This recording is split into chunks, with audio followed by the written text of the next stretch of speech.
करी पुनि कीन प्रणाम, राम काज कीन्हे बिनु मोहि कहां विश्राम। उन्होंने लक्ष्मण पे बोला वो कोई फ्रीडम फाइटर थे। जो रामचरितमानस में जितना अपमानित शूद्रों को किया गया है उतना ही महिलाओं को भी किया बिल्कुल नहीं, ये गलत है, ये गलत है, ये गलत है, ये गलत है। This is misquoting of Ramcharitmanas. इन्हीं के लोग न जाने क्या क्या मुसलमान के दो स्थान, कब्रिस्तान या पाकिस्तान। एसटी हसन बोल चुके हैं हिजाब वाले मुद्दे पे, और इनकी औकात नहीं है कि उस पर कुछ बोल, और जो बोल रहे हैं अब सुनिए। भूख सच नहीं हो जाता, औकात नहीं है, औकात नहीं है, इसे क्या नहीं है बोलने की। कमाल की बात हो गई, कोई और ग्रंथ क्यों नहीं कोट कर, जो बार-बार जो औकात शब्द का इस्तेमाल कर रहे थे। लेकिन मैं फिर से वही करने वाली बात है ना, लास्ट टाइम भी ऐसा ही हुआ था। ये पढ़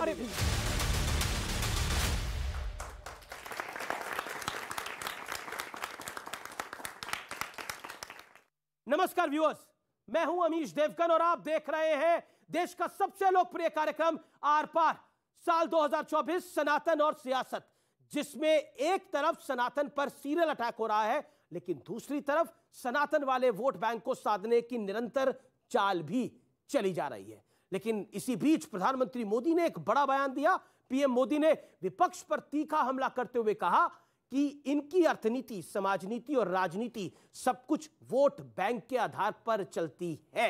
और साथ ही प्रधानमंत्री मोदी ने सच्चे सेकुलरिज्म का अर्थ भी समझाया। लेकिन दूसरी तरफ लक्ष्मणपुर पे सियासत हो रही है। स्वामी प्रसाद मौर्य ने कहा कि लक्ष्मण कौन है, फ्रीडम फाइटर थे, जो उनके नाम पर लखनऊ का नाम बदलने की कोशिश हो रही है, यानी सियासत जमकर हो रही है। और बड़ा सवाल है कि क्या यह सब कुछ 2024 के सियासी प्लान का एक बड़ा हिस्सा है। आज जनता जनार्दन के बीच, युवाओं के बीच इसी सवाल पे होगी सबसे बड़ी बहस। स्वागत है आपका आर पार के इस विशेष एडिशन में।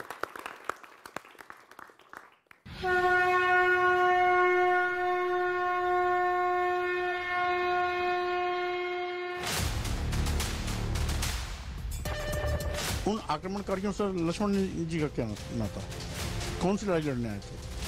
फ्रीडम फाइटर में कहीं दिखाई पड़े थे क्या? जो समाजवादियों को हिंदू विरोधी कह रहे हैं वो खुद हिंदू विरोधी हैं। राम मंदिर और रामचरितमानस से उठा विवाद अब प्रभु श्री राम के प्रिय भाई लक्ष्मण जी तक पहुंच चुका है। दरअसल प्रतापगढ़ से बीजेपी सांसद संगम लाल गुप्ता ने लखनऊ का नाम लक्ष्मणपुर करने की मांग की है। उन्होंने पीएम मोदी, गृह मंत्री अमित शाह और सीएम योगी आदित्यनाथ को चिट्ठी भी लिखी है।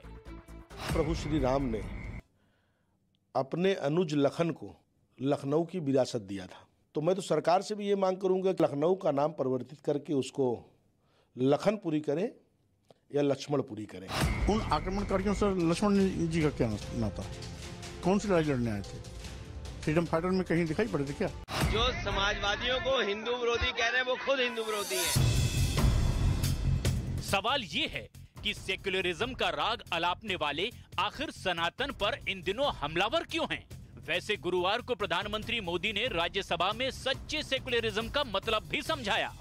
रास्ता हमने चुना है सेक्युलेशन का।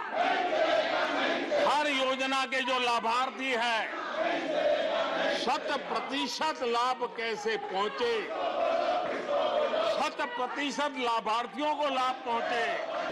सच्चा सेक्युलरिज्म है तो यही है, ये तुष्टीकरण की आशंकाओं को समाप्त कर देता है। बड़ा सवाल है, हिंदुत्व से शुरू हुए सनातन पर सीरियल अटैक की वजह क्या है? सवाल ये भी कि क्या अब की बार सनातन पर वार से ही 2024 में सरकार का सपना कुछ लोग देख रहे हैं? और आज आर पार में इसी बड़े मुद्दे पर होगी सबसे बड़ी चर्चा। मेरे साथ कौन कौन मेहमान जुड़ रहे हैं आपका परिचय करा देते हैं। एक तरफ है डॉक्टर सुधांशु त्रिवेदी, भारतीय जनता पार्टी के नेता, प्रवक्ता और सांसद, मेंबर ऑफ पार्लियामेंट राज्यसभा के। एक तरफ है राजकुमार भाटी जी, प्रवक्ता समाजवादी पार्टी के, उनका अभिनंदन है। एक तरफ है मौलाना साजिद रशीदी, मुस्लिम धर्म गुरु, उनका अभिनंदन है। मेरे साथ जुड़ रहे हैं शिवम त्यागी, जाने माने राजनीतिक विश्लेषक, उनका अभिनंदन है। आप तमाम लोगों का स्वागत है। और देश के युवा हैं, जनता जनार्दन है, जोरदार तालियां उनके लिए। मैं सुधांशु त्रिवेदी, इस चर्चा की शुरुआत आपसे करता हूं। एक सीरियल अटैक होता है, रामचरितमानस से शुरू करें या उससे पहले भगवान राम का मंदिर नफरत की जमीन पर बन रहा है, वो कहा जाता है, फिर रामचरितमानस को नफरती ग्रंथ कहा जाता है, फिर लक्ष्मण पर भी सवाल खड़ा होता है और उसके बाद अखिलेश जी कहते हैं कि सब कुछ ठीक है, मुझसे सच्चा हिंदू कौन है। देखिए, पहली बात मैं कहना चाहूंगा, एक तरफ जो ये बीबीसी की डॉक्यूमेंट्री और दूसरी तरफ रामचरितमानस पे रनिंग कमेंट्री, ये जो दोनों चीजें चल रही हैं ना, बहुत कोई आश्चर्य की बात नहीं कि 10, 20, 30 साल के बाद ये समझ में आए कि इन दोनों का भी आपस में कनेक्शन था। जैसे युवा पीढ़ी को शायद नहीं ध्यान होगा, सबसे पहले रामचरितमानस पे आक्षेप लगाकर उसे फाड़ने का काम 1970 के दशक में हुआ, और अब Mitrokhin's archive, KGB and the world part 2 में सारे डॉक्यूमेंट्स अवेलेबल हैं कि 1960 और 70 के दशक में भारतीय संस्कृति के प्रति अनास्था उत्पन्न करने, भारतीयों को धर्म से अलग करने, कम्युनिस्टों की तरफ ले जाने के लिए बाकायदा एक स्ट्रक्चर्ड प्रोग्राम था, जिसे 1960 और 70 के दशक के केजीबी के जासूस यूरी बेजमेनेव ने अपनी किताब में आइडियोलॉजिकल सबवर्जन शब्द प्रयोग किया है। तो मैं ये भी नहीं कह रहा हूं कि इन लोगों को पता भी होगा, ये सब तो मोहरे होंगे, क्योंकि भारत अगर मजबूत होकर उभर रहा है, बहुत लोगों को समस्या हो सकती है। हिंदू समाज के साथ जैसे हनुमान जी अपनी शक्ति भूले हुए थे, जो जो शक्ति याद आने लगी थी तो बहुत सारी शक्तियों को बहुत सारी समस्या होने लगी थी, ऐसा ही कुछ कुछ भारतीय समाज में भी हो रहा है। शक्ति उभरती जा रही है, याद आती जा रही है। तो भगवान राम के कालखंड में भी क्या हुआ था, इसको कोई शब्दशा न ले, मारीच, सुबाहु, कालनेमी, सूर्पणखा, लंकिनी, सुरसा, बहुत सी शक्तियां आई थी भ्रमित करने के लिए, मगर जैसे हनुमान जी का पूरा स्पष्ट दृष्टिकोण रहा था और वो सारी बाधाओं को पार करते हुए चले गए थे, ये कहते हुए कि हनुमान तहि परसा करी पुनि कीन्ह प्रणाम, राम काज कीन्हे बिनु मोहि कहां विश्राम। जी, मैं अब राजकुमार भाटी आपका रुख करता हूं। एक क्रोनोलॉजी हमने देखी जिसमें पहले हिंदुत्व को, हिंदू और हिंदुत्व में फर्क समझाया गया, फिर समझाया गया कि राम मंदिर जो बन रहा है वो नफरत की जमीन पे बन रहा है, फिर कहा गया कि रामचरितमानस में नफरत के बोल हैं और उसकी प्रतियां तक जलाई गई। उसके बाद अब लक्ष्मण जी पर भी सवाल खड़ा कर दिया और वो सब कुछ आपके नेता कर रहे हैं, और फिर अखिलेश जी कहते हैं कि मुझसे सच्चा हिंदू कौन है। देखिए, आपके शो का आपने नाम रखा सनातन और सियासत। सनातन और सियासत में ना तो कोई विरोधाभास है, ना कोई दिक्कत है, बशर्ते कि अपने सिद्धांतों पर हम टिके रहें और ईमानदारी से उसकी परिभाषा जो है उस पर चलें। जी, सनातन बहुत अच्छी विचारधारा है। सनातन या हिंदू धर्म जो है मेल मोहब्बत का, भाईचारे का, प्यार का, त्याग का, तपस्या का धर्म है, दूसरे की मदद करने का, परोपकार का। जब कुछ लोग इस धर्म में अपने स्वार्थ के लिए, राजनीतिक स्वार्थ के लिए, वोट के लालच में इसमें घृणा घुसाते हैं, इसमें हिंसा घुसाते हैं, इसमें अलगाववाद घुसाते हैं, विभाजन करते हैं वर्गों के बीच में, तब दिक्कत पैदा होती है। अभी मेरे विद्वान मित्र सुधांशु त्रिवेदी जी जिनका नाम ले रहे थे, मारीच हो, सुबाहु हो, सुपर्णखा हो, ये सब रावण के रिश्तेदार थे, और रावण शिव का भक्त था, ब्राह्मण था, शिव से बहुत सारे वरदान भी प्राप्त किए थे। किसी वर्ग में पैदा होना, किसी जाति में पैदा होना या किसी धर्म को मानना ही श्रेष्ठता नहीं होती, श्रेष्ठ कर्म होते हैं।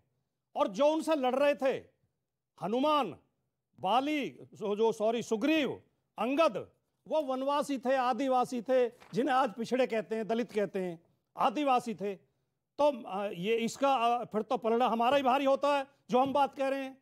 जिस ग्रंथ में, जिस किताब में 95% लोगों को अपमानित किया गया, जिन शब्दों में, पूरी किताब से हमें वो शब्द किसके हैं? वो शब्द किसके हैं? वो गोस्वामी तुलसीदास के शब्द है? नहीं, वो प्रभु राम के शब्द है? नहीं, वो समुद्र के शब्द है। भगवान राम को वो कह रहे हैं कि जैसे आपने मेरा तारनहार किया है, इनका भी तारनहार करिए। नहीं, दैट इज अ पॉइंट, लेकिन विषय वो नहीं है। मैं दोबारा आता हूं विषय के ऊपर। अब तो लक्ष्मण जी, अब 3 वाक्य बोलिए। केवल हमें उन शब्दों से आपत्ति है, ना हमें ग्रंथ से आपत्ति है, ना हमें धर्म से आपत्ति है, ना हमें श्री राम से आपत्ति है, ना रामचरितमानस से आपत्ति है। हमें केवल उन शब्दों से आपत्ति है जो 95% लोगों को अपमानित करते हैं। लक्ष्मण जी फ्रीडम फाइटर थे, ये सवाल पूछने की क्या जरूरत है? लक्ष्मण, क्या मतलब? आप रामचरितमानस पढ़ें, लक्ष्मण को हमेशा राम लखन कह के बुलाते थे, राम उन्हें लखन कहते थे, और लखनऊ में लखन है। राम के प्रिय नाम को बदल, फिर आपके नेता ने क्या बोला? आपके नेता ने क्यों बोला? नहीं देखिए, या तो आप उस सवाल को नहीं सुन रहे, आपके नेता ने बोला मैंने सुन लिया। लक्ष्मण क्या फ्रीडम फाइटर थे? मैंने सुन लिया और मैंने शुरू में यही कहा था, ये अपने राजनीतिक स्वार्थ के लिए उल्टा सीधा काम करते नहीं हैं। वो तो ये स्वामी प्रसाद मौर्य अपने राजनीतिक स्वार्थ के लिए कर रहे हैं। और स्वामी प्रसाद मौर्य का क्या स्वार्थ है? लक्ष्मण वैसे एक बात करके बताऊं अपना आपको। स्वार्थ सिद्ध करना चाहते हैं। ठीक है, स्वामी प्रसाद मौर्य का क्या स्वार्थ है फिर? इसका भी जवाब देना पड़ेगा ना। बोल तो वो रहे हैं, आपके महासचिव हैं, आपके सर्वोच्च नेताओं में से एक है। स्वामी प्रसाद मौर्य ने उन शब्दों पे आपत्ति की है जो मैं भी कह रहा हूं, जो अपमानित करते हैं। मैं लक्ष्मण पे बोल रहा हूं, लक्ष्मण पे बोल रहा हूं। उन्होंने लक्ष्मण पे बोला वो कोई फ्रीडम फाइटर थे? देखिए, लखनऊ लक्ष्मण के नाम से जुड़ा हुआ है। उन्होंने बोला कि लखन क्या है, वो फ्रीडम फाइटर थे? लेकिन अब नए नाम अगर रखने हैं तो फ्रीडम फाइटर्स के नाम पे रखो नहीं। अब जो आज के योद्धा हैं, आज के वीर हैं, आज के आदर्श हैं हमारे, उनके नाम पे रखो। तो राम लक्ष्मण आदर्श नहीं है। ओके, आगरा में मुगल गार्डन बनाए थे, फ्रीडम फाइटर्स के नाम पे रखे थे, और जब योगी जी ने आके शिवाजी के नाम पे बदल दिया तो छाती पीटे थे। देखिए, ऐसे ही इनकी प्रवृत्ति क्या है। अब ये अपने जो स्वामी प्रसाद मौर्य जी हैं, आपको पता है पहले किस पार्टी में थे? बसपा में। बसपा में नेता प्रतिपक्ष रहे। जब 1995 में इनकी पार्टी के लोगों ने पकड़ पकड़ के जातिवाचक शब्दों के साथ पीट पीट के बसपा के विधायकों को जबरदस्ती, और मायावती जी का वक्तव्य, मेरा नहीं, कि जान से मारने की कोशिश की थी, तब इन्हीं स्वामी प्रसाद मौर्य का वक्तव्य इनके बारे में सुन लीजिए। इतने सुंदर सुंदर शब्दों का उच्चारण किया था, आज लोगों को याद नहीं होगा, जाके उसको चेक कर लीजिए। फिर हमारे यहां आए तो राम भक्त हो गए, इनके यहां गए फिर उल्टा सीधा करने लगे। यानी घाट घाट में घूमते घूमते अब ना घर के रह गए ना घाट के। तो समस्या ये हो गई है कि इस कारण से वो विक्षिप्त हो। अब मैं उनका एक वक्तव्य बताता हूं। अभी उन्होंने एक मिनट सर, पूरी बात कर लो, तब आप कर लीजिए, पूरी बात कर लीजिए। अभी कहने लगे कि लक्ष्मण जी ने कौन जो है फ्रीडम फाइट की थी। इसी स्वामी प्रसाद मौर्य का वक्तव्य अभी देखिएगा। पहले कहा था अंग्रेजों ने ही हम तो अंग्रेजों के एहसानमंद है कि उन्होंने दलितों को पढ़ने का अधिकार दिया। मेरे भाई तू क्या कह रहा है? एक वक्तव्य ये और एक वक्तव्य ये, दोनों में आपस में विरोधाभास। और मुझे तो लगता ही नहीं कि ये तो अपने मौर्य कहते हैं। चंद्रगुप्त मौर्य भारत के इतने बड़े शासक थे, पूरा भारत कहां से, अफगानिस्तान से लेकर बर्मा तक एक था, और यूनानियों को मार मार के भगाया था। बगैर पढ़े लिखे बन गए थे, और उनके गुरु तो चाणक्य थे। वास्तविकता में और कुछ नहीं है। प्रधानमंत्री की स्पीच पे आता हूं। इसे कहते हैं, इनके मंत्री संजय निषाद खुद ये कह रहे हैं राम दशरथ के पुत्र नहीं थे, निषाद के पुत्र थे, अब भी मंत्री बने हुए हैं उत्तर प्रदेश सरकार में। इन्हें स्वामी प्रसाद मौर्य के बयान तो याद है, अपने मंत्री पर रोक नहीं लगाएंगे। संजय निषाद ने अभी स्वामी प्रसाद मौर्य के विरुद्ध बयान दिया अभी 3 दिन पहले। ठीक है, अब मैं विषय पर आता हूं। दूसरे विस्की में विष्णु बसे, रम में बसे राम, जो नरेश अग्रवाल विधान लोकसभा में कहता था, इनकी पार्टी में थे, वो तो सपा में थे, वो इनकी पार्टी, वो सपा में थे तब। वो जानते क्या है किसकी पार्टी में है? अब तो बीजेपी में, पहले तो सपा में थे जब बोले, वहां थे तब जब बीजेपी में आके थोड़ी बोले, वो आपकी पार्टी में बोले। स्वामी प्रसाद मौर्य हमारे साथ थे तो आप अपना रिपोर्ट कर दे रहे हैं। तो अच्छा, एक लाइन कह दूं, एक सवाल जी। एक कहावत है 5 सेकंड कि कदली सीप भुजंग मुख, स्वाति बूंद का पानी गिरता है तो अगर केले के फल में गिरता है तो कपूर बन जाता है, सीप में गिरता है तो मोती बन जाता है, सांप के मुंह में गिरता है तो जहर बन जाता है। कहते कदली सीप भुजंग मुख, स्वाति एक गुण तीन, जैसी संगति बैठी है वैसे ही गुण दीन। इनकी पार्टी में लोग जाते हैं तो यही सब बोलने लगते हैं। जो कोई आदमी हमारी पार्टी में आए तो खराब हो जाता है। वो सब पार्टी में चोर उचक्के हमारे कभी महात्मा हो जाते हैं। ये नहीं देता ऐसा बयान। आप यहाँ जाकर सर दूध के धुले हो जाते। ऑडियंस से भी मैं सवाल लूंगा, लेकिन मेरे साथ 2 मेहमान है जो अभी तक बोले नहीं है। प्रधानमंत्री ने एक बात बोली, शिवम त्यागी, मैं आपके बताता हूं। उन्होंने बोला उनकी अर्थनीति, समाज नीति और राजनीति वोट बैंक के आधार पर लगातार चलती रही है। प्रधानमंत्री मोदी ने जो अपना भाषण दिया सदन में, उसमें इस बात को बोला। What is your take on this? देखिए, जहां तक वोट बैंक की बात है, समाज नीति और राजनीति, हाँ, वोट बैंक की जहां तक बात है, आप मुझे एक चीज बताइए। अभी राजकुमार भाटी जी यहां पर खड़े होकर कह रहे हैं सनातन के बारे में तारीफ, सनातन बहुत अच्छा धर्म है, प्रेम का धर्म है, प्यार का धर्म है, त्याग का धर्म है। इतनी सारी बातें आपको पता है तो अखिलेश जी को फोन करके बता दीजिए ना इन सब के बारे में। अगर स्वामी प्रसाद मौर्य रामचरितमानस को लेकर इस तरह की भाषा का इस्तेमाल कर रहे हैं तो बिना टॉप बॉस के तो नहीं कर रहे हैं। जैसा सुधांशु जी ने कहा कि भाई विचारधारा की बात है। एक पार्टी राम को मानती है, दूसरी पार्टी राम को गाली दे रही है। वो एक तरफ कहते हैं हम सनातनी, हमसे बड़ा हिंदू कौन, दूसरी तरफ उसी सनातन के उसी परम ग्रंथ को जो दुनिया के सबसे 10 महान ग्रंथों में से आता है उसको गाली दे रहे हैं, कह रहे हैं मुझे इस पर्टिकुलर लाइन से प्रॉब्लम है। ठीक है, अगर ऐसे आप R&D करने पर लेकिन प्रधानमंत्री ने बोला इस दुनिया के हर धर्म के हर ग्रंथ पर सवाल उठा सकते हैं, लेकिन क्या वो उठा सकते हैं? नहीं उठा सकते हैं। अब वोट बैंक पर आते हैं। ये क्लियरली वोट बैंक ही तो है। दलितों को सबसे ज्यादा मारना पीटना, उनकी नेता के साथ सबसे ज्यादा बुरा हाल करना 95 में किसने किया? वो इन्होंने किया। लेकिन आज ये दलितों के ऐसे मसीहा बन रहे क्योंकि इनको पता है कि मुस्लिम और यादव कॉम्बिनेशन से जीत नहीं मिलनी। 2017 में हारे, 2019 में हारे, 2022 में, तो अब उसमें दलित जोड़ने के लिए दलितों को अपना बना रहे हैं। लेकिन उनका एक प्राइम मिनिस्टर ने सदन में भाषण दिया, मैं आपके पास भी आता हूं और मैं उसको कोट कर रहा हूं, शब्दशः कोट कर रहा हूं, उस पर आपका रिएक्शन। उन्होंने बोला उनकी अर्थनीति, समाजनीति और राजनीति वोट बैंक के आधार पर ही चलती रही है।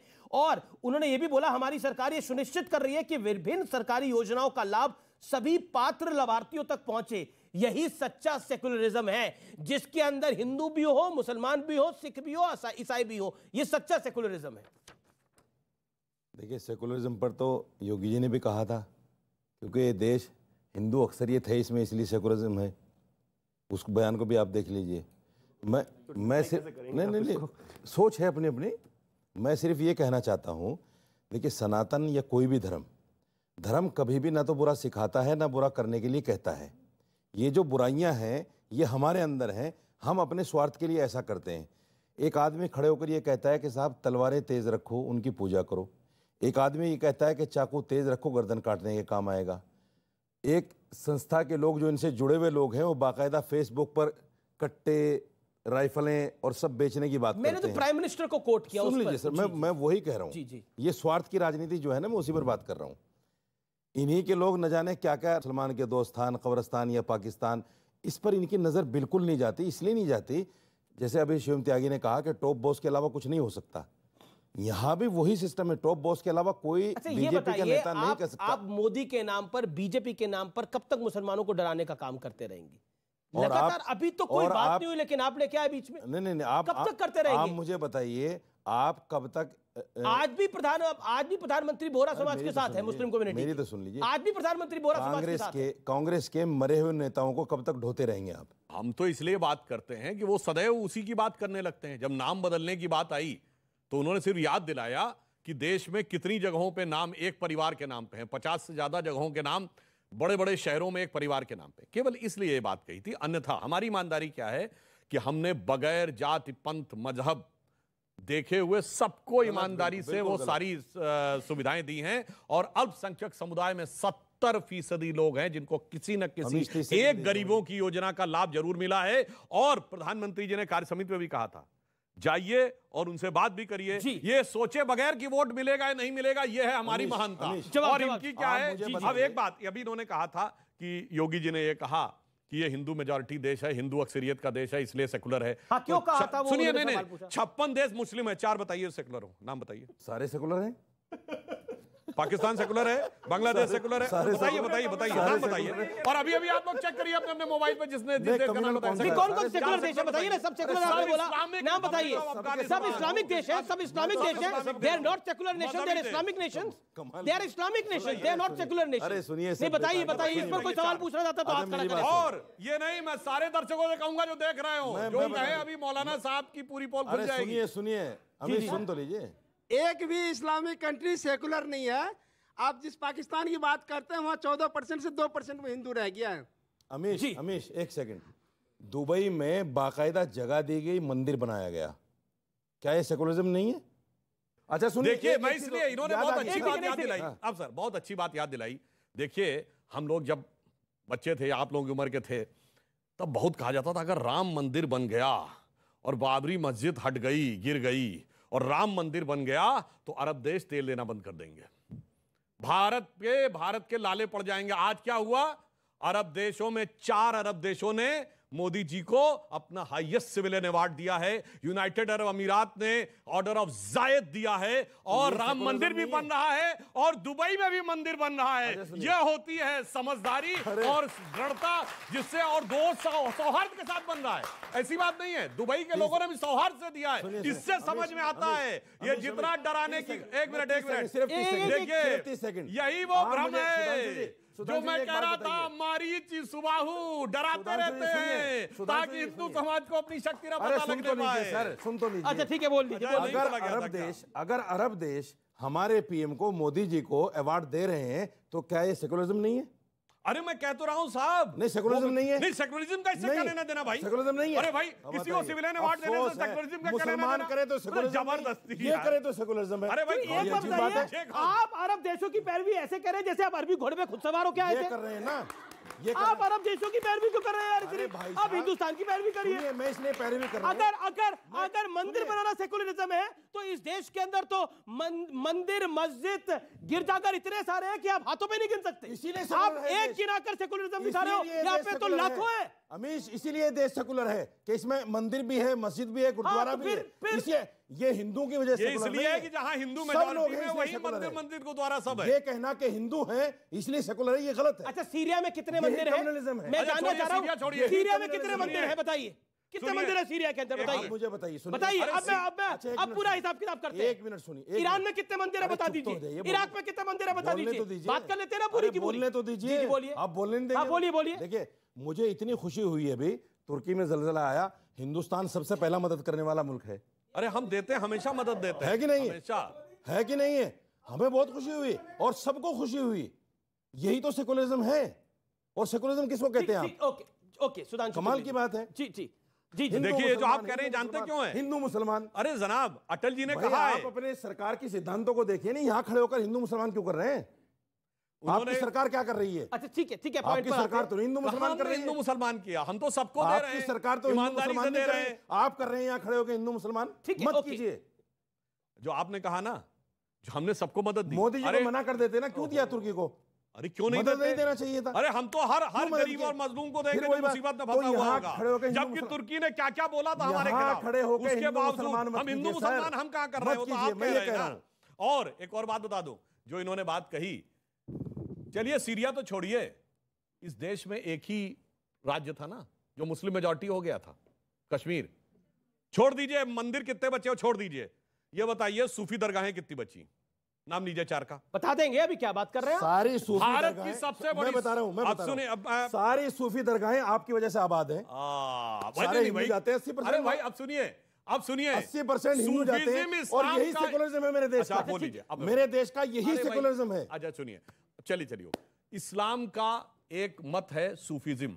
सूफीज्म के 4 सिलसिले हैं, नक्शबंदी, सोहरावर्दी, चिश्ती और कादरी। ये 4 में से एक का मरकज नहीं बता सकते। भारत की सबसे बड़ी दरगाह थी चरारे शरीफ, वो जला दी गई। क्या कह के जलाई गई? कि एंटी इस्लामिक है। तो भाई साहब हिंदू मुस्लिम तो छोड़िए, आपके मजहब में एकता नहीं रह पाती है, वो एकता भी वही है जहां हिंदू मेजॉरिटी में। मैं यहाँ पर कोट करना चाहता हूँ, जिसको अक्सर कोट किया जाता है, मार्क टुली ने एक मार्क टुली की किताब का, मैं इनको ये भी कोट कर देता हूँ। बहुत बड़े पत्रकार हुए मार्क टेली, बीबीसी के, और उन्होंने 2019 सितंबर में लिखा, बहुत पुरानी बात नहीं, व्यूअर्स सुने इसको। उन्होंने ये कहा कि भारत के मुस्लिम, अंग्रेजी में लिखा था, Muslims of the India luckiest. मैं हिंदी में बोल देता हूं जो उन्होंने लिखा, भारत के मुस्लिम सबसे भाग्यशाली हैं क्योंकि मैं दिल्ली के निजामुद्दीन एरिया में 26 साल रहा और मैंने देखा कि सड़क के एक तरफ हजरत निजामुद्दीन औलिया की दरगाह थी और दूसरी तरफ तबलीगी जमात का ऑफिस। उन्होंने कहा दुनिया में कोई मुस्लिम देश होता, 2 परस्पर विरोधी विचार रखने वाले एक साथ रह ही नहीं सकते थे, किसी एक ने दूसरे को खत्म जरूर कर दिया होता, पर भारत के मुस्लिम इसलिए भाग्यशाली हैं कि वो अपने मजहब में जैसे चाहें इबादत कर सकते हैं। जो स्वतंत्रता उन्हें भारत में, ये किसी मुस्लिम देश में नहीं है। ये मार्क टेली कह रहा है, बीबीसी का पत्रकार जो भारत में 26 साल रहा है। अब उसमें तो कोई संघी भाजपाई तो नहीं बोल रहा है। रामचरित मानस तो शोले को तुलना कर रहे हैं, सलीम जावेद और तुलसीदास की तुलना कर रहे हैं। हद होती है भाई। 19 फरवरी के मुंह से अरे सुनो, गाली दे रहे हैं और ग्राम का विरोध नहीं है। कमाल की बात हो गई, कोई और ग्रंथ क्यों नहीं कोट कर, बार-बार जो औकात शब्द का इस्तेमाल कर रहे थे। लेकिन मैं फिर से वही करने वाली बात है ना, लास्ट टाइम भी ऐसा ही हुआ था। ये पढ़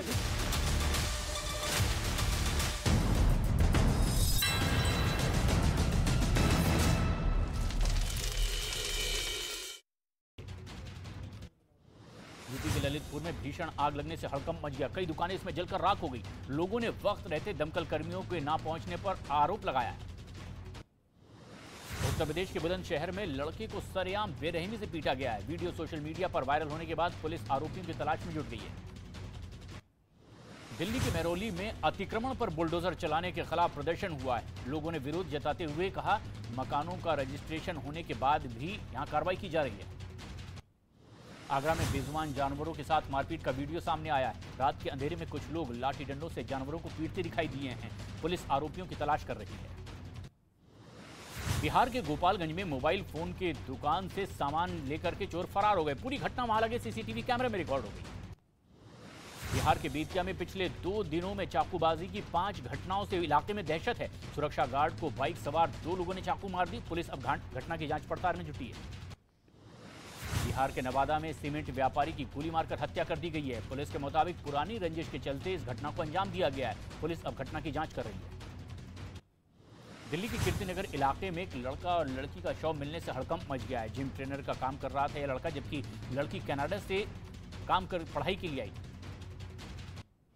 दिल्ली के झंडेवाला इलाके में बच्ची को अगवा करके की एक बड़ी साजिश का पर्दाफाश हुआ है। पुलिस के मुताबिक मां ने ही अपनी बेटी की किडनैपिंग की एक बड़ी साजिश रची थी।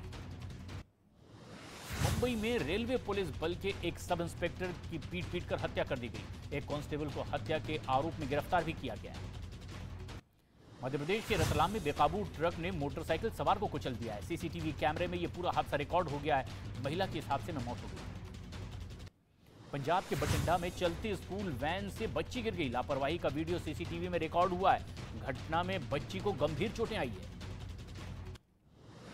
मध्य प्रदेश के उज्जैन में पेट्रोल पंप के कर्मचारी से मारपीट की गई है। कहासुनी के बाद यह मारपीट में तब्दील हो गई। 8 लोगों के खिलाफ अब केस दर्ज किया गया है। राजस्थान के कोटा में कोचिंग सेंटर की एक छात्रा ने आत्महत्या कर ली है। पुलिस ने छात्रा के कमरे से एक डायरी बरामद की है। उत्तर प्रदेश के मथुरा में फैक्ट्री में काम करने के दौरान एक मजदूर की मौत हो गई है। गुस्साए लोगों ने फैक्ट्री के बाहर जमकर प्रदर्शन किया है। हंगामे के बीच राजस्थान सरकार का बजट पेश हुआ है। बजट में घरेलू गैस सिलेंडर और सस्ती बिजली समेत कई वायदे किए गए। बजट पर चल रही चर्चा पर आज वित्त मंत्री निर्मला सीतारमण संसद में जवाब देंगी। दोपहर 3 बजे लोकसभा में संबोधन होगा। मध्य प्रदेश के उज्जैन में महाकाल मंदिर को मिलने वाले दान में कई गुना बढ़ोतरी हुई है। पिछले 3 महीने में मिलने वाले दान की वजह से एक नया रिकॉर्ड बन गया है। पंजाब के पठानकोट में ITI के कुछ छात्रों ने बगैर चेन की साइकिल तैयार की है। इनोवेटिव आइडिया प्रोजेक्ट के तहत ये साइकिल बनाई गई है। केंद्रीय मंत्री स्मृति ईरानी की बेटी शैनल ईरानी की शादी के बंधन में बंधी है। कनाडा में रहने वाले वकील अर्जुन भल्ला से उनकी शादी की है। नेपाल का दौरा करेंगे विदेश सचिव विनय मोहन। 13 और 14 फरवरी को भारत नेपाल संयुक्त आयोग की बैठक में भी हिस्सा लेंगे। IMF ने कर्ज की उम्मीद लगाए पाकिस्तान को एक बड़ा झटका दिया है। बेल आउट पैकेज में IMF ने इनकार कर दिया है। पाकिस्तान के वायदों पर उन्होंने कहा है कि उन्हें भरोसा नहीं है। पेरू में राजनीतिक उथल पुथल के बीच लोगों का विरोध प्रदर्शन लगातार जारी है। प्रदर्शन के दौरान पुलिसकर्मियों और प्रदर्शनकारियों के बीच जम करके झड़प हुई है। पुलिस ने आंसू गैस के गोले भी छोड़े हैं। उत्तर अमेरिकी देश मैक्सिको में एक ट्रक बेकाबू होकर नदी में गिर गया है। हादसे में 14 लोगों की मौत हो गई है। कई लोग इस हादसे में घायल हुए हैं।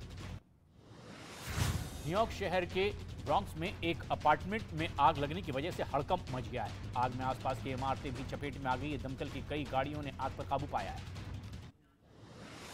जम्मू कश्मीर के गुलबर्ग में खेलो इंडिया विंटर गेम 2023 की शुरुआत हो गई है। केंद्रीय खेल मंत्री अनुराग ठाकुर ने इसका उद्घाटन किया और बोले, ओलंपिक में भारत ने शानदार प्रदर्शन किया है। खिलाड़ी विंटर ओलंपिक्स में भी शानदार प्रदर्शन करेंगे।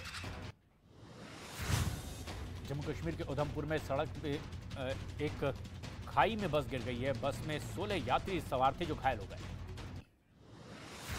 जम्मू कश्मीर के रामबन में पहाड़ दरकने की वजह से जम्मू श्रीनगर नेशनल हाईवे बंद हो गया है। गाड़ियों की लंबी कतार रास्ते में दिखी गई। हिमाचल प्रदेश के मनाली में ऊंचाई वाले क्षेत्रों में बारिश और बर्फबारी हुई है। अटल टनल रोहतांग में 3 फीट के करीब बर्फ जम गई है। तापमान में भी भारी गिरावट आई है। हिमाचल प्रदेश के लाहौल स्पीति में फिर से मौसम बदल गया है। कई जगहों पर बर्फबारी हुई है। कई रास्ते बंद हो गए हैं। लोगों को इससे भारी परेशानियों का सामना करना पड़ रहा है। जम्मू कश्मीर के डोडा में जमीन खिसकने से हड़कंप मच गया है। 3 घर इसमें पूरी तरह से जमींदोज हो गए हैं। कई घरों की दीवारें भी दरारों से भर गई हैं। जम्मू कश्मीर के पट्टन में भारी बर्फबारी हुई है और इससे यातायात पर असर पड़ा है। बर्फबारी की वजह से वहां करीब 3 घंटे तक ट्रेन सेवा भी बाधित रही है। उत्तराखंड के जोशीमठ में ऊंचाई वाले इलाकों में भारी बर्फबारी हुई है। निचले इलाकों में इससे की वजह से ठंड बढ़ गई है। नगर पालिका की ओर से प्रभावित क्षेत्रों में अलाव की भी व्यवस्था की गई है। मैंने नहीं देखा इस तरह का चीट, इस तरह का क्रिमिनल माइंड पूरे जेल स्टाफ को ब्राइब कर देगा। मैं सोच भी नहीं सकता था। गवर्नमेंट फंक्शनरी को इम्पर्सनेट करता था, आवाजें बदलता था। टारगेट भी बहुत पावरफुल धनवान लोगों को करता है। ये एक ही चीज से रुक सकता है, अगर आप इसकी जीभ काट दो। न्यूज चैनलों के इतिहास में पहली बार न्यूज 18 इंडिया की web series FIR number 208 streaming now. मैंने नहीं देखा इस तरह का चीट, इस तरह का क्रिमिनल माइंड पूरे जेल स्टाफ को ब्राइब कर देगा। मैं सोच भी नहीं सकता था। गवर्नमेंट फंक्शनरी को इम्पर्सनेट करता था, आवाजें बदलता था। टारगेट भी बहुत पावरफुल धनवान लोगों को करता है। ये एक ही चीज से रुक सकता है, अगर आप इसकी जीभ काट दो। न्यूज चैनलों के इतिहास में पहली बार न्यूज 18 इंडिया की web series FIR number 208 streaming now.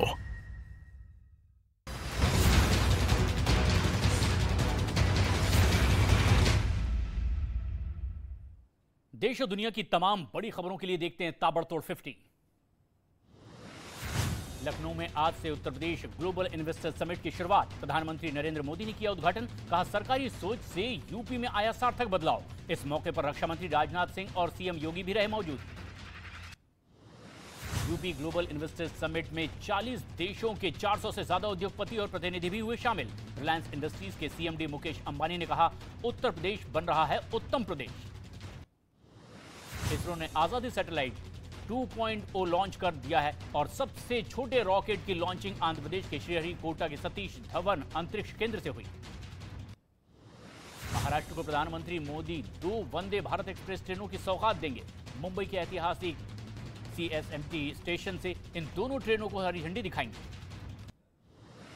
तुर्की और सीरिया में भूकंप से मरने वालों का आंकड़ा 21,000 के पार पहुंच गया है। मलबे में फंसी 6 साल की बच्ची को NDRF के जवानों ने सुरक्षित बाहर निकाला।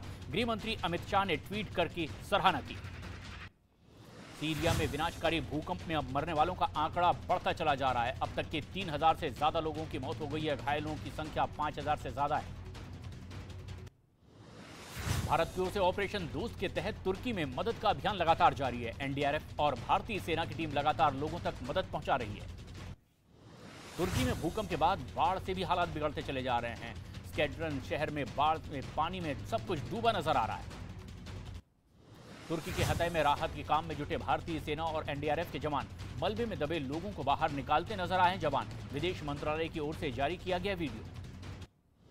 तुर्की के साथ सीरिया को भी भारत भेज रहा है अब राहत सामग्री। भारत ने सिंथेटिक स्लीपिंग मैट्रेस और स्लीपिंग बैग, सोलर लालटेन और तिरपाल भी वहां भेजे हैं।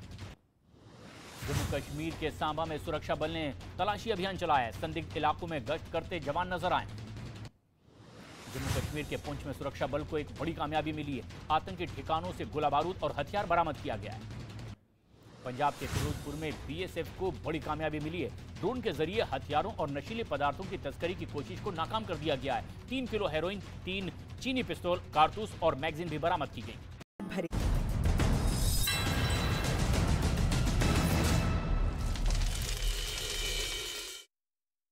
सच्चा सेकुलरिज्म आपकी नजर में क्या है शिवम त्यागी, और आपकी नजर में राजकुमार भाटी क्या है? राजकुमार भाटी मैं आपके पास आता हूं, फिर आऊंगा शिवम आपके पास। राजकुमार जी, सच्चा सेकुलरिज्म क्या है आपकी नजर में, जिसका जिक्र प्रधानमंत्री मोदी ने अपने सदन के भाषण में करा?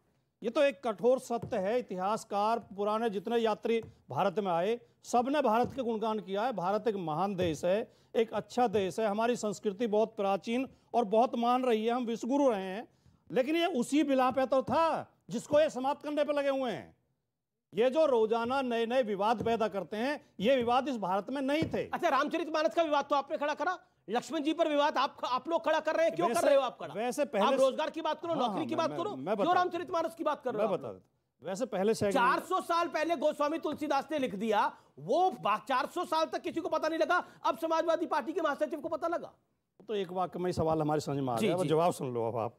इसका जवाब वैसे मैं पहले सेगमेंट में भी दे चुका हूं। हमें ना रामचरितमानस पे ऐतराज है, न धर्म पे ऐतराज है, न सनातन पे ऐतराज है, न राम पे ऐतराज है। हमें उन शब्दों पे ऐतराज है जो 95% लोगों को अपमानित करते हैं, और ये हमें ऐतराज रहेगा। ओके, और राजनीति का 95% बात कहना शुरू कर रहे हैं। हाँ, मैं बता रहा हूं, अभी आपको बिल्कुल क्लियर कट बताता हूं ये कैसा भ्रम फैलाया गया। ये बताइए, ओबीसी वर्ड 1960 से पहले किसी ने सुना था? तो कहां रामायण काल में आ गया 95%? सिर्फ 50% तो डिलीट करिए, 50% तो डिलीट करिए, 50% डिलीट करिए। अरे भाई, शूद्र कहां से हो गए? डॉक्टर अंबेडकर ने लिखा है आज के एससी का वैदिक काल शूद्रों से कोई मतलब नहीं है। किताब है, सुनिए किताब का नाम है चैप्टर नंबर 1 पैराग्राफ नंबर 3। करने की राजनीति कोई भी जाके चेक कर सकता है। यही खतरनाक है जो आप गुमराह कर रहे हैं। अरे भाई, गुमराह नहीं, डॉक्टर अंबेडकर ने बोला, उस पर भरोसा है कि नहीं? डॉक्टर अंबेडकर ने कहा है, आप पे भी भरोसा है। अरे सुनिए, आप बता दो उसमें रामचरितमानस में शूद्र लिखा हुआ कि नहीं? अरे भाई, मैंने अब सुनिए, आप शूद्र कौन है? अरे सुनिए, मैंने तो कहा जो अंबेडकर जी ने कहा वो मैं कह रहा हूं, उनसे बड़े अगर आप हैं जानकार तो बोलिए। सुधांशु त्रिवेदी जी देखिए, एक एक करके मैं अपनी बात कर लूं तब आप बोलिए। चार वर्ण हिंदू व्यवस्था में है, सब मानेंगे। ब्राह्मण है, क्षत्रिय है, वैश्य है। ब्राह्मण की अलग पहचान है, ब्राह्मण है, सब जानते हैं। क्षत्रिय की पहचान है, वैश्य की भी पहचान है। बाकी जो बचते हैं वो सारे शूद्र हैं। चार ही वर्ण थे। आज अब मैं जवाब देता हूं। जवाब आप देना, बिल्कुल जवाब दे रहा हूं। लेकिन जो आप कुतर्क दे रहे हैं उसका जवाब ठीक है। अरे भाई, डॉक्टर अंबेडकर ने जो बोला वो कुतर्क है। 10 मिनट में निपटा देते हैं। बिल्कुल नहीं, आप बोलिए, आप लगातार बोल रहे हैं। अब सुनिए 30 सेकंड और फिर सुधार। और आप जो हम जाति जनगणना की मांग उठा रहे हैं वो इसीलिए तो उठा रहे हैं जो ये कहते हैं 95 नहीं है। आप जाति जनगणना कराइए, क्लियर हो जाएगा। ये 96 निकलेंगे। सारी तो महिलाएं उसी में आती हैं। आप जो रामचरितमानस में जितना अपमानित शूद्रों को किया गया है उतना ही महिलाओं को भी किया गया। बिल्कुल नहीं, ये गलत है, ये गलत है, ये गलत है, ये गलत है। This is misquoting of Ramcharitmanas. बिल्कुल नहीं करा गया, बिल्कुल नहीं करा गया, बिल्कुल नहीं करा गया। This is misquoting of Ramcharitmanas. महिलाओं के खिलाफ वाली 4 चौपाई बोलिए, महिलाओं के खिलाफ वाली 4 चौपाई। भ्राता पिता पुत्र उर्गारी पुरुष मनोहर निर्खत नारी होई विकल सक महीना रोक मनही न रोकी जो रवि मणि द्रव रवि विलोकी। ठीक है, बताइए गवार शूद्र पशुनारी सकल। इसका तो स्पष्टीकरण हो गया। और सुनिए, और बताइए। चलिए आप सुनाते। आपने 4 कहा, 10 सुनाता हूँ। सुनिए और सुनिए। अब जवाब सुन लेते ना, एक 10 नहीं याद आएगा। चलिए सुनाने दीजिए। देखिए, ये जो मैंने चौपाई सुनाई थी इसका अर्थ क्या है? यहाँ बेटियां भी बैठी हैं हमारी। कोई बेटी क्या इसका समर्थन कर सकती है? उसमें लिखा है स्त्रियां इतनी कामुक होती हैं कि चाहे इनका पिता हो, चाहे भाई हो, चाहे पुत्र हो, मनोहर पुरुष को देखते, सुंदर पुरुष को देखते द्रवित हो जाती है। ओहो, ये तो केटी हसन बोले थे। ये अपमान, ये तो केटी हसन इनके सांसद बोले थे नहीं है क्या कि लड़कियां अगर खुले हिसाब से बाहर रहेंगी तो वो भड़क जाएंगे। सुनिए, केटी हसन बोले थे। अच्छा, उस पर बोल सकते हैं आपके सांसद? अब एक सुधांशु, अब आप अपनी बात को रखिए 50 सेकंड, फिर देखिए शिवम त्यागी इंतजार। पहली बात मैं कहता हूँ, देखिए मैं एक वर्ड बोल रहा हूँ। इनके सांसद केटी हसन, एसटी हसन बोल चुके हैं हिजाब वाले मुद्दे पे, और इनकी औकात नहीं है कि उस पे कुछ बोल दे। मैं औकात कह रहा हूं, धार्मिक ग्रंथ के ऊपर औकात नहीं है बोल दे। और जो बोल रहे हैं, अब सुनिए, झूठ सच नहीं हो जाता। औकात नहीं है, औकात नहीं है, इसे क्या नहीं है बोलने की? अरे बोलो औकात है? तर्क कीजिए। डांस करने की क्या जरूरत है? डांस तो आप कर रहे हैं। मैं जवाब देने को तैयार, इत्मीनान से जवाब देने को तैयार। सुनिए, आपकी बात का जवाब दे। अब आप नहीं, अब आप बहुत बोल चुके हैं, नहीं सुनोगे आप। अब सुनिए, अब मैं फैक्ट के साथ बोलता हूं। अरे भाई, एक ही तो दोहा है रामचरितमानस में, सिया राम मैं सब जग जानी। केवल राम मैं सब जग जानी नहीं है।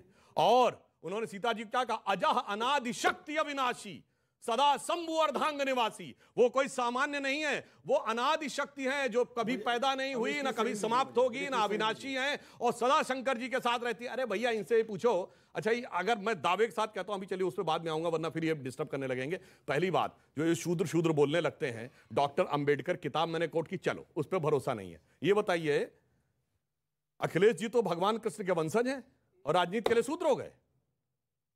अद्भुत तर्क है ना कि मैं भगवान कृष्ण का वंशज हूं और शादी किसमें की है? क्षत्रियों ने शादी की है कि नहीं? अब सुनिए, फलाना मैंने एक देखा था, वो फलाने सिंह पटेल, उसने लिखा शूद्र फलाने सिंह पटेल, और जाके वो चेक करी, नीचे क्या लिखा, कुर्मी छत्री महासभा।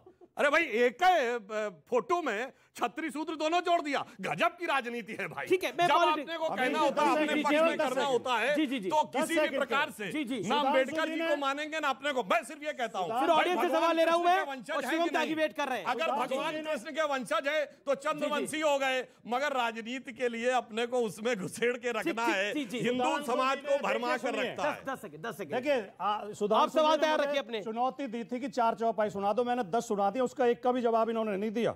और सुना दूं? 10 कहां सुनाई आप? महाविरष्ट चली फूट की यारी, जो स्वतंत्र भय बिगड़े नारी। मतलब स्त्री स्वतंत्र होते ही बिगड़ जाती है। सुनिए, एक मिनट, ये विषय नहीं है, तो विषय अंतर हो रहा है। साहित्य में कितने अक्षर योग चाहिए? ओके, आपका सवाल क्या है?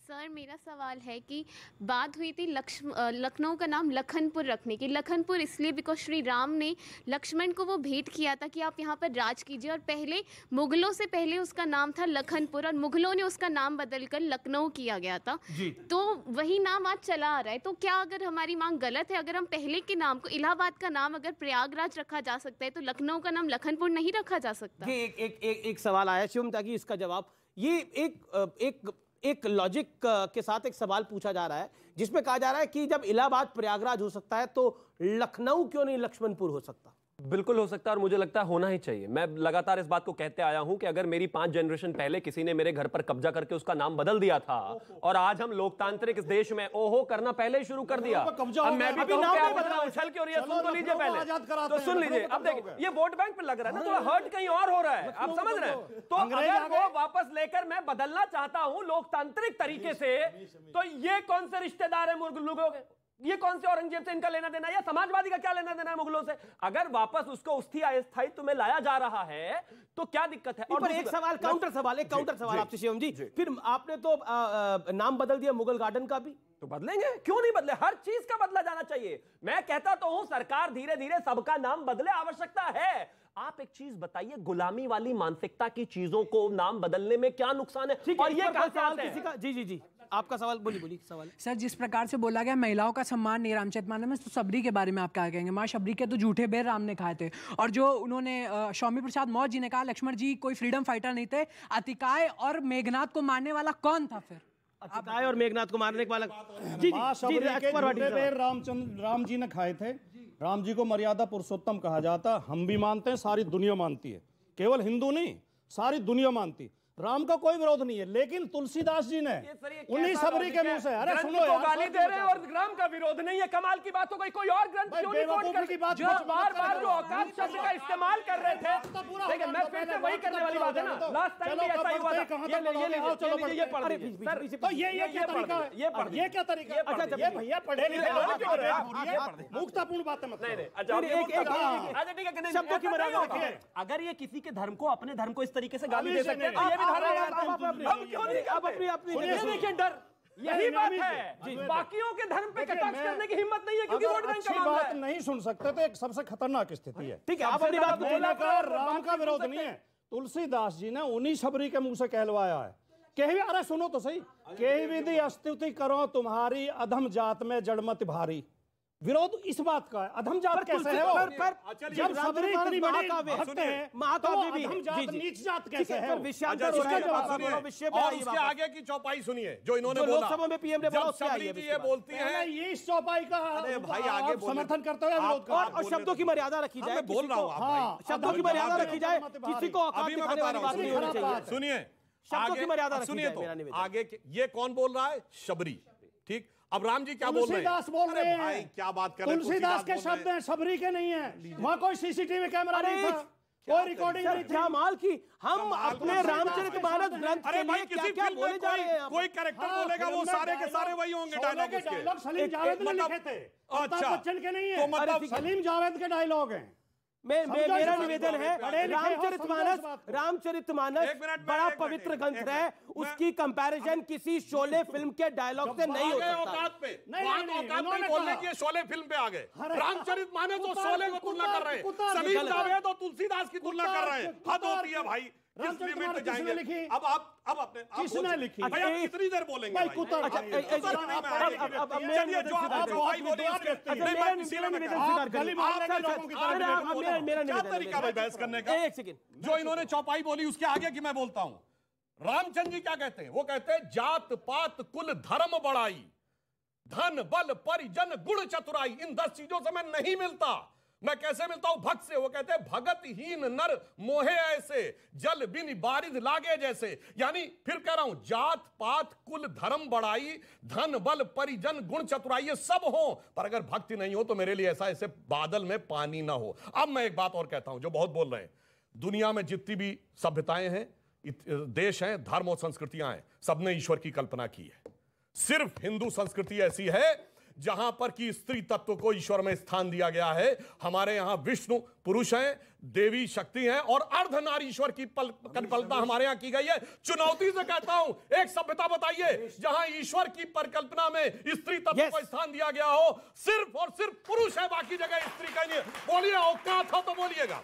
जी जी जी जी, दो वाक्य, एक वो भी ओके, केवल दो। जी जी, देखिए पढ़े लिखे नहीं बताइए, पहले बताइए हमारे अलावा कहीं स्त्री को बराबर स्थान दिया गया है? बोलिए। नहीं, हमेशा आप अपनी बात बोलेंगे। मैंने कहा बोलिए हिंदू धर्म के अलावा और कैसा स्थान दिया गया, ये भी बता रहा हूं। एक मिनट में पूरा श्लोक कोट कर दूं, 5 सेकंड। कैसा कहा गया? वागार्थम संप्रक्तो वागार्थम प्रतिपतये जगतः पितरो वंदे पार्वती परमेश्वर। इसका अर्थ क्या है?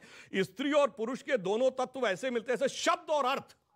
शब्द और अर्थ से कविता बनती है, अकेले अर्थ से कविता नहीं, अकेले शब्द। अब ऐसी कहीं बराबरी की गई हो तो बताइए। पढ़े लिखे नौजवान बैठे हैं, स्टूडेंट बैठे हैं, किसी और धर्म में ऐसा है? और करोड़ों दर्शक जो देख रहे हैं, नाम बताइए किसी रामचरित, ये गुमराह करने की जरूरत नहीं। अरे भाई धर्म का नाम बताइए, गुमराह नहीं।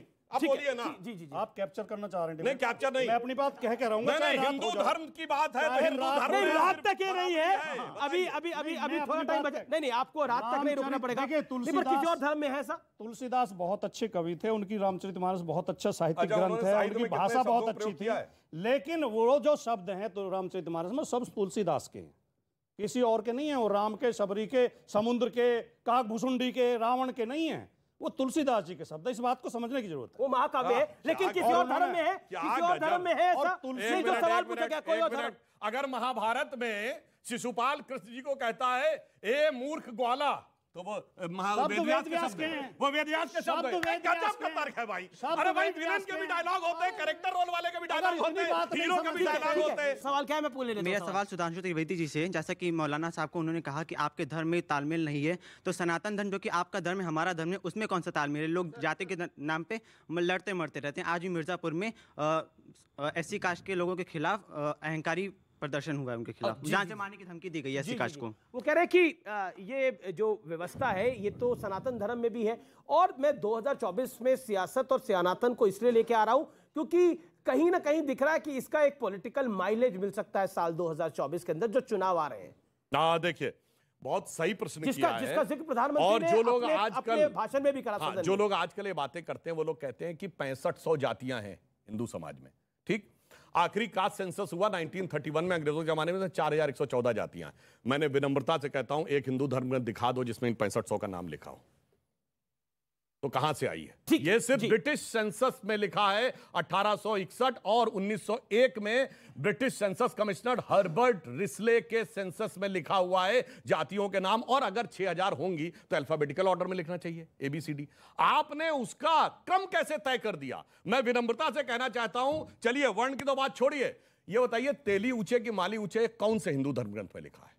लोहार ऊंचे के सोनार ऊंचे ये कौन से में लिखा है? ये ब्रिटिश सेंसस कमिश्नर की सेंसस में लिखा हुआ है। जी, और एक मैं एक और फैक्ट यहाँ पे बताना चाहता हूँ व्यूअर्स आपके लिए, क्योंकि जी जी जी एक लाइन जो देखिए इस समय दो ही प्रकार की शक्तियां हैं। एक जो भारत और हिंदू समाज को एकजुट रखना चाहती हैं, दो वो जो मैकाले और मार्क्स के एजेंडा पे चल के तोड़ के रखना चाहती हैं। तो मैं एक ही लाइन में कहूंगा, अपने वतन पर सदियों तक है रही हुकूमत गैरों की, लेकिन कुछ चेहरों पर अब तक धूल है उनके पैरों की। वही लोग इसको ओके रशीदी साहब जो सुधांशु जी ने पुस्तक पढ़ी उसका एक अगला पन्ना और पलट लेते, मंडल आयोग ने एक एक गांव में जाके, एक एक जिले में जाके सर्वे किया और जातियों के नाम लिखे हैं। 6000 ओबीसी में जातियां आती हैं। तो मैं कह रहा केवल हूं। अंग्रेजों की दी हुई नहीं है। अरे भाई अंग्रेजों ने मैंने सबसे पहले वर्ड बोला। उन्होंने बोला सबसे पहले, ही सेड सबसे पहले अंग्रेजों। और मैं आपको बताता हूं, मैं एक व्यूअर होने के नाते आप कई बातों को जानते होंगे, कई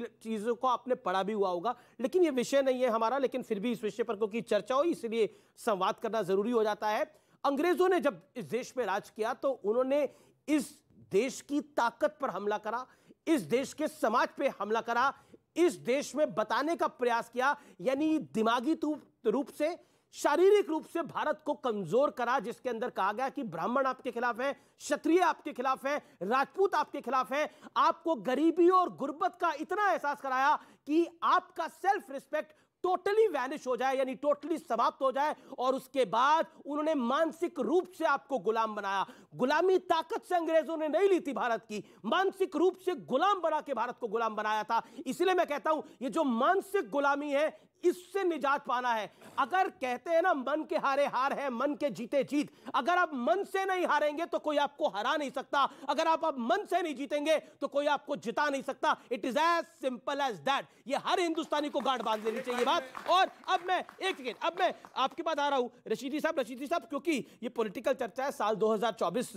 अगले साल है और हम देख रहे हैं पॉलिटिकली काफी कुछ हो रहा है। पार्लियामेंट में प्रधानमंत्री भी बोले और प्रधानमंत्री ने बोला कि देखिए किस तरह से ये पूरा विपक्ष जो है वो एक तरफ आके खड़ा हो जाता है मोदी के खिलाफ। नहीं, देखिए ये भी परिपेक्ष बनाया जाता है कि मोदी के खिलाफ हैं लोग। मोदी के खिलाफ तो आप मोदी के साथ हैं? बिल्कुल मोदी के साथ हैं। मेरा प्राइम मिनिस्टर नहीं है मोदी। बताओ आप, प्राइम मिनिस्टर है कि नहीं मेरा मोदी? बिल्कुल है, सभी। फिर मैं कैसे अलग हो सकता हूं? मैं इस देश का नागरिक हूं, मैं इस देश से अलग कैसे हो सकता हूं कि साहब मेरा कुछ भी नहीं है? दूसरी बात, अभी सुधांशु जी ने कहा कि साहब हमने स्त्री को जो है वहां लाके बिठा दिया जहां नहीं बिठाया किसी ने भी। मुझे बताइए, नहीं, भगवान भगवान आप बताइएगा। आप मुझे बताइए, सुप्रीम कोर्ट से बाकायदा महिलाओं ने ये जीता कि हमें मंदिर जाने का प्रवेश का मामला दिया जाए, और सुप्रीम कोर्ट ने कहा, लेकिन आपने जाने नहीं दिया। नहीं, कहां पे? सबरीमला में? पता नहीं, सबरीमला में नहीं आपको? उसमें एक मुस्लिम महिला भी गई थी, फतवा जारी किया उसके खिलाफ। पता नहीं क्या फतवा जारी किया उसके खिलाफ? फतवे पे आ गए, अब फतवे पे ठीक है। मेरा नहीं, वैसे तो टीका लगा कोर्ट ने जब उनको अरे भाई वो केवल सबरीमला में था। मैंने कहा भगवान का जवाब दीजिए। आप देखिए, आपको हिंदू धर्म के जानकार नहीं है, आपने भगवान, और आप हो भी नहीं सकते क्योंकि इस्लाम से खारिज हो जाएंगे अगर आपने कह दिया हिंदू धर्म पढ़ लिया है तो। सुनो, आपने उनको भगवान तो बना दिया, भगवान तक जाने नहीं दे रहे हो। ये कौन सा अन्याय है भाई? हाँ बताता हूँ, बताइए मुझे। एक मिनट सुनिए। उसी केरल में कोटक्कल भगवती मंदिर है जहाँ सिर्फ महिला जा सकती है, पुरुष नहीं। हमें भी बोलने दो, बोलिए। हमारे यहाँ नवरात्र होती है, नवरात्र के बाद 9 कन्या ही पूजी जाएंगी, उसमें 4 लड़के नहीं होंगे। हमारा बहुत डाइवर्सिफाइड धर्म है, कहीं किसी की महत्ता, कहीं किसी की महत्ता। आप एक नहीं ले लिया यार। मैं एक बाइट प्ले करना चाहता हूं प्रधानमंत्री मोदी की, जो प्रधानमंत्री मोदी ने सदन में बोला इस हफ्ते, और वो बाइट जरूर सुनानी चाहिए क्योंकि उस बाइट के अंदर प्रधानमंत्री मोदी ने जो बात बोली उसका क्या महत्व है, आइए देख लेते हैं। आइए सुनते हैं प्रधानमंत्री मोदी ने क्या बोला था। देश देख रहा है एक अकेला कितनों को भारी पड़ रहा है, एक अकेला कितनों को भारी पड़ रहा है।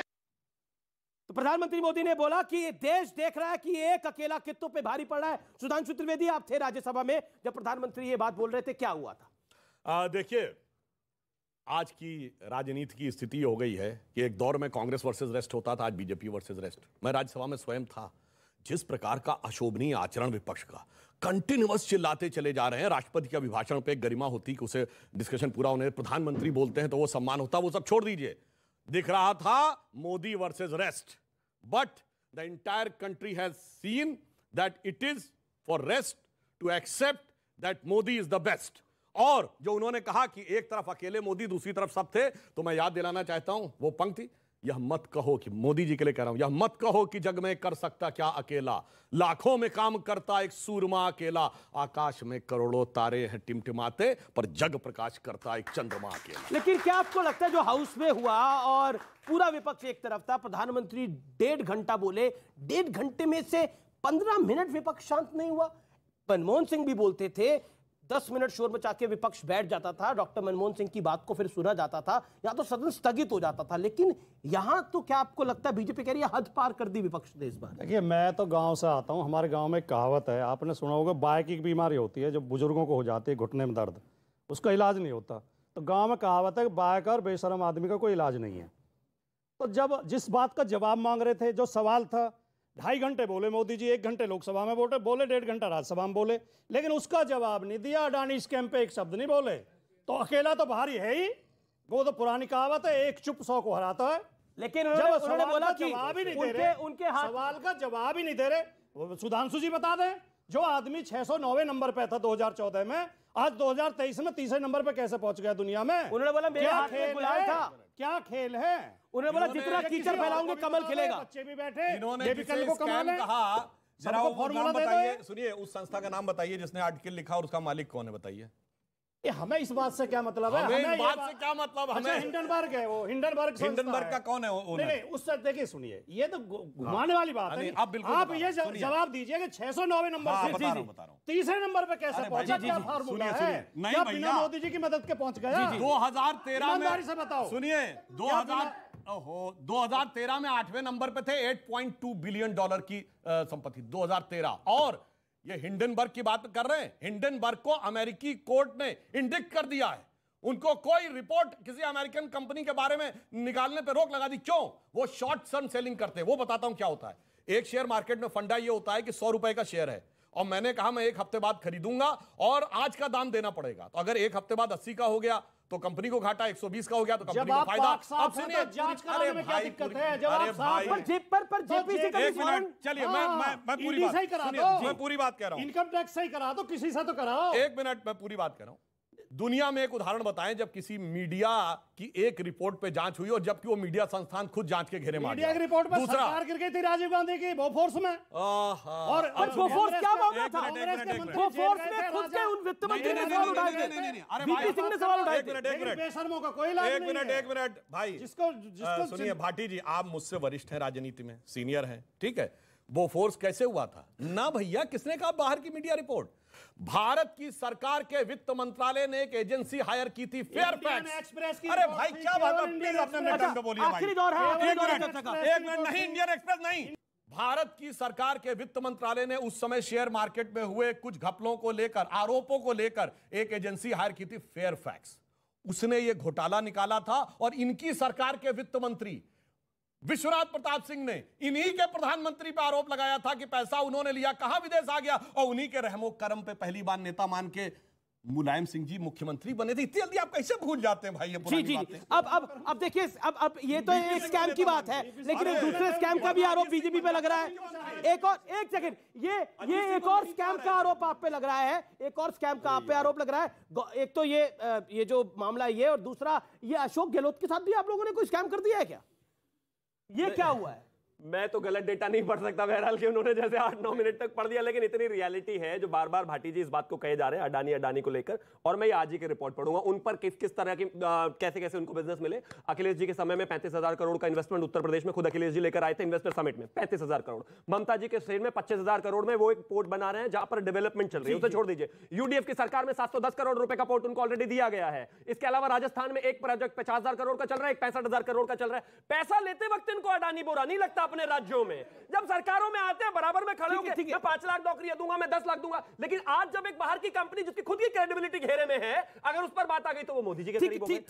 अब गहलोत जी पर आते हैं। एक आदमी मतलब मुख्यमंत्री। अब एक चीज कीजिए, सुधांशु जी इस देश के मतलब अनडिस्प्यूटेडली सबसे ज्ञानी व्यक्ति हैं। सुबह उठकर 3-4 बजे मैंने सुना है पढ़ते भी हैं लगातार। जब डिबेट के लिए आते होंगे तो एक फ्रेम ऑफ वर्क से आते हैं।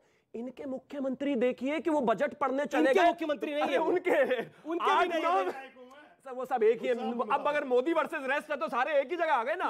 वो 9 मिनट तक पिछले साल का बजट पढ़ते रहे, छोड़ दीजिए इसको भी। अभी क्या हुआ था पिछले समय में, एसएम कृष्णा इनके एक एक्सटर्नल अफेयर्स मिनिस्टर हुआ करते थे, वो यूनाइटेड नेशन में गए। उनसे पहले एक मंत्री बोले पुर्तगाल के, उनका पेपर उठा के वो पुर्तगाल का वो पेपर पढ़ दिए 10 मिनट तक। जो आदमी अपने पेपर के बारे में कहां जा रहा है, क्या पढ़ रहा है, वो तक याद नहीं है, वो क्या करेगा बताइए? क्या है पर उसमें बीजेपी की चाल बता रहे हैं लोग। बीजेपी देखिए क्या है कि आप ये देखिए, खड़गे जी अध्यक्ष बने, आपने देखा होगा राज्यसभा में कितना वो जोर जोर से बोल रहे थे, कोई कागज से पढ़ रहे थे नहीं, मगर जब अध्यक्ष बन के स्टेटमेंट पढ़ा तो पढ़ना पड़ा था।